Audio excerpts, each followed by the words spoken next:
Good afternoon, guys, and welcome to Beirut, Lebanon.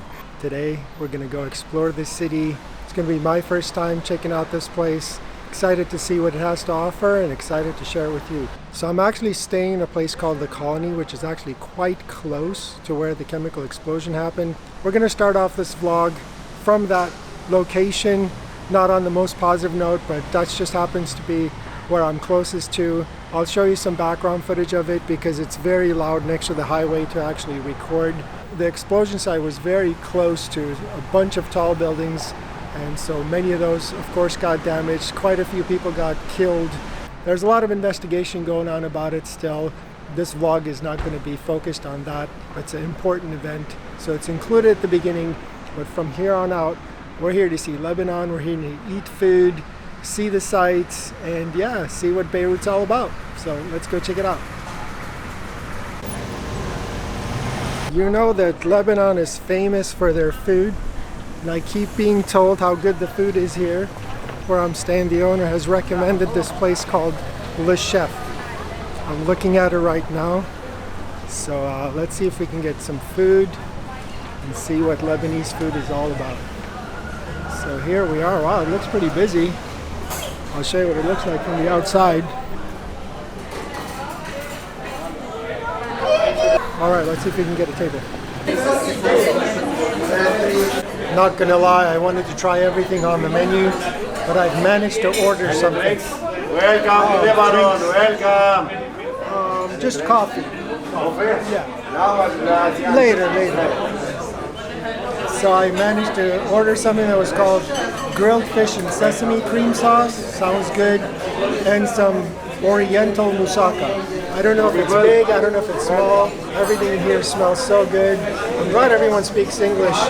A lady that was waiting with me, she said, this place is always busy, the food is great, and the prices are low. You can probably hear all the background noise. It's always bustling. Can't wait to try it. The first dish has arrived. Grilled fish with sesame cream sauce. First meal in Lebanon. I'm gonna give it a shot. Flaky. Oh wow. Wow, it's a nice fish. It's just pure meat. Let's get more of the sesame this time. Sesame makes everything with it. It's like grilled white fish with sesame, like tahini sauce. Oh, just got my second dish. Another bite of this one.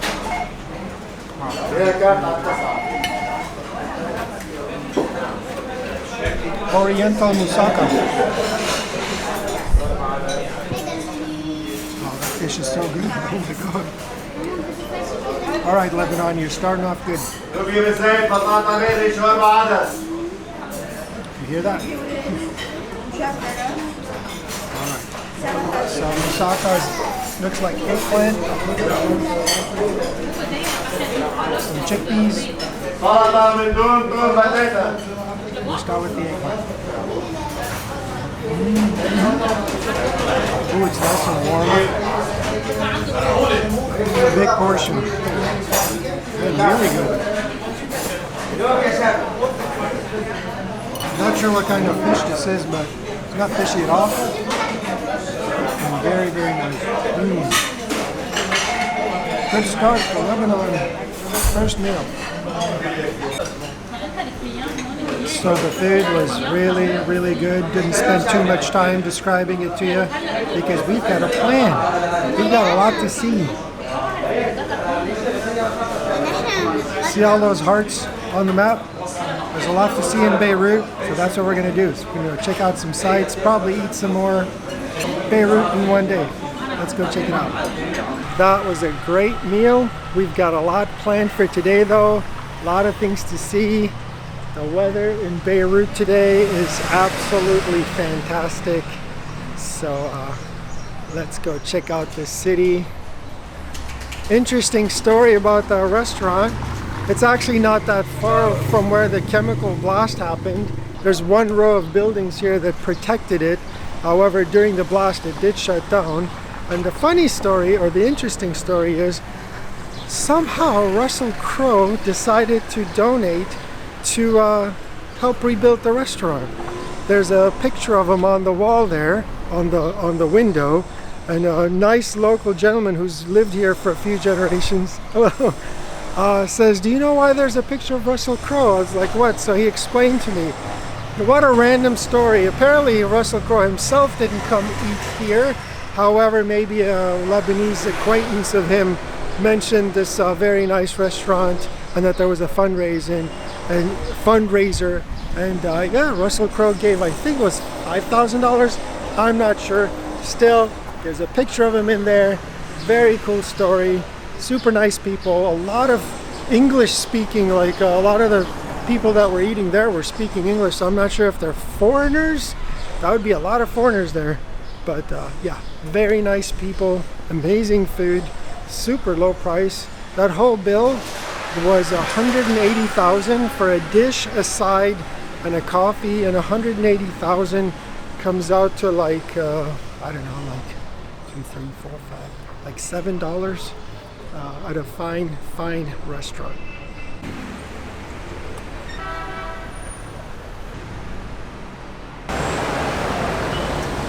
Okay, so this is really cool. Lebanon has a lot of Christians and a lot of Muslims in it, and this very spot has a cathedral right next to a mosque, and they were kind of both built with each other in mind. None of them is taller than the other, none of them is more important, better, or anything. And they're literally just a few meters apart from each other. And apparently if you come here later in the evening, they've even timed when the sounds go off, so like the church bells go off at a certain time, and then a few minutes later the evening prayer starts, etc. Very well coordinated. Two very opposite religions. Here they get along just fine, and what a beautiful place. Even the grounds are nice. Ta-da! So cool. Again, a beautiful day here in Lebanon. This particular spot is really cool because there's so much to see right from this one spot. First you've got the mosque, next to it the cathedral. You've got some older buildings there, look like they've been here for a while. You turn around a bit more, there's a statue there. That's the Martyrs Monument, or Martyrs Square. There's some people there right now. We'll get closer. Behind that, where you can see the water, that's the Mediterranean Sea.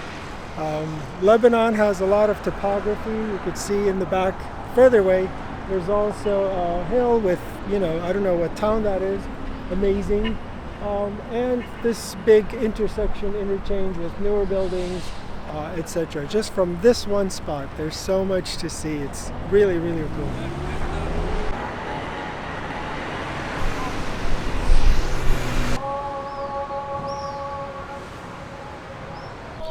Welcome to the Beirut Souks. What comes to mind normally when you hear the word souk? Old historic market. So I'm not sure why they called it a souk. Clever naming, marketing naming. But yeah, beautiful. Modern structure with all modern shops. It's covered, beautiful light comes through, nice buildings, nice shops. If you come to Beirut and you see Beirut Souks and you're expecting something old and historic, you will be very surprised. Now we're in this part of town that looks quite modern actually. There's an interesting mix of neighborhoods. Some places I walk by and I'm like, oh man, this country is like stuck 50 years behind. There's like trash everywhere. And then you get to places like this.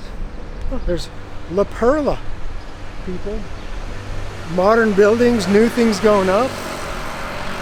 Yeah, beautiful sidewalks. Totally modern. Totally yin-yang. So it's good to see that there's this side as well. Makes you feel confident that things are looking up. Oh, look at this neighborhood.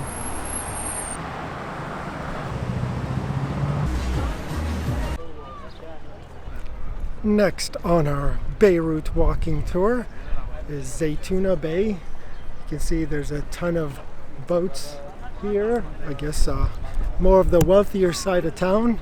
And behind me and for quite a few kilometers in front of me, we're on a promenade. Hello! We're on a beautiful promenade that surrounds the north, northwest, and western side of Beirut. It's a huge public space. It's my first time here just now. Apparently people hang out here all the time for a good reason, and again, today is such a beautiful day. I think this spot particularly will look really cool at night with lights and who knows, sunset maybe over there. Maybe we'll come back at night, but we're gonna take this promenade now, follow it along and see what we can see.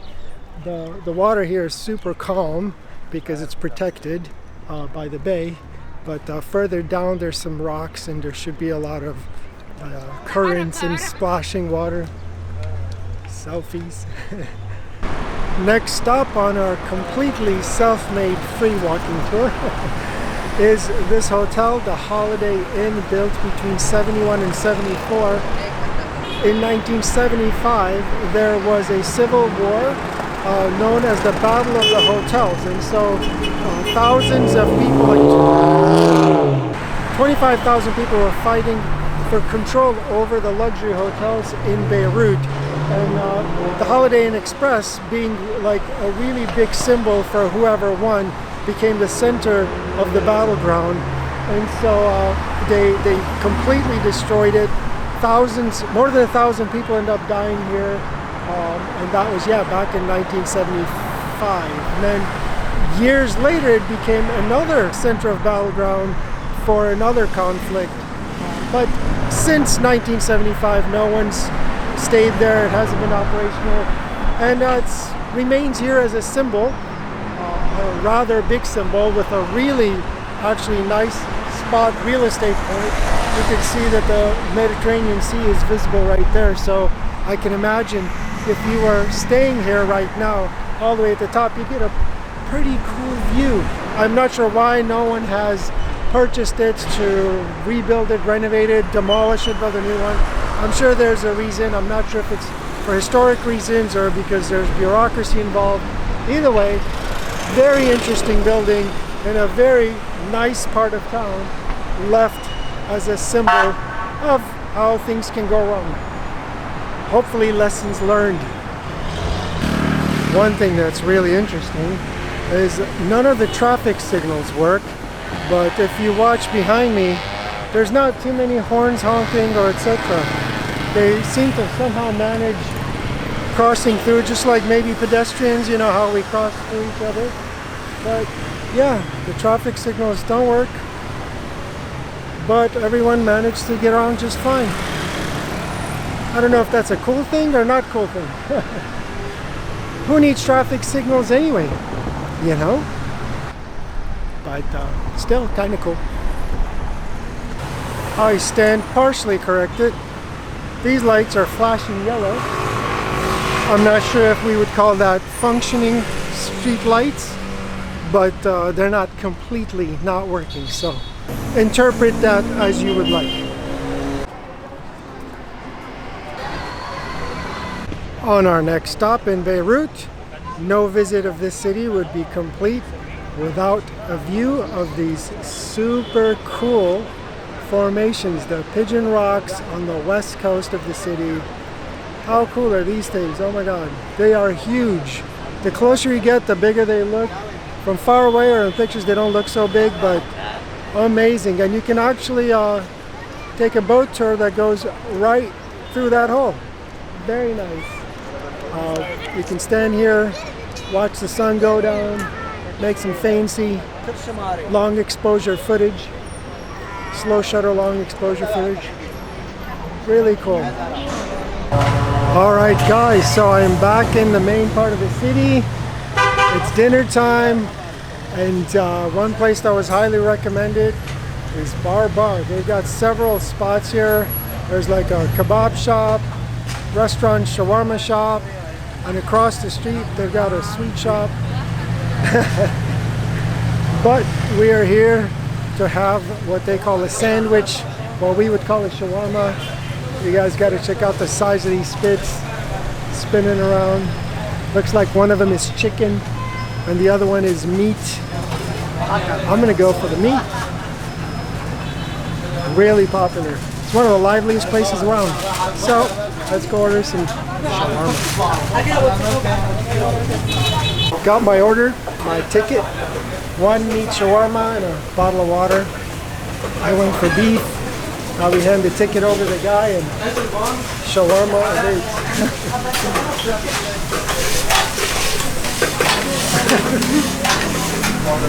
Wow, I love the size of these shawarmas, man.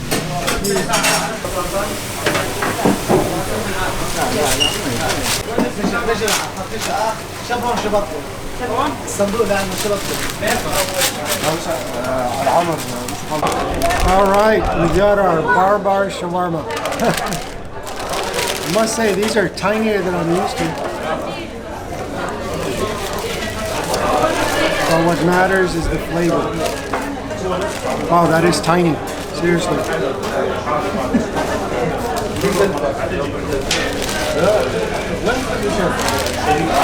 There we go.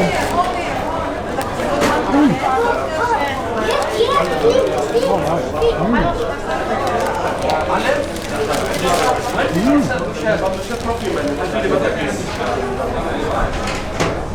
There we go. Meaty.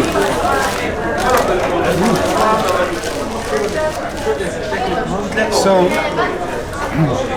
I can testify that just grabbing a random shawarma on the street isn't necessarily good. The one I had yesterday, late night, was okay. This one's a lot tastier. So no wonder they were recommending this place. Really good. Meat shawarma.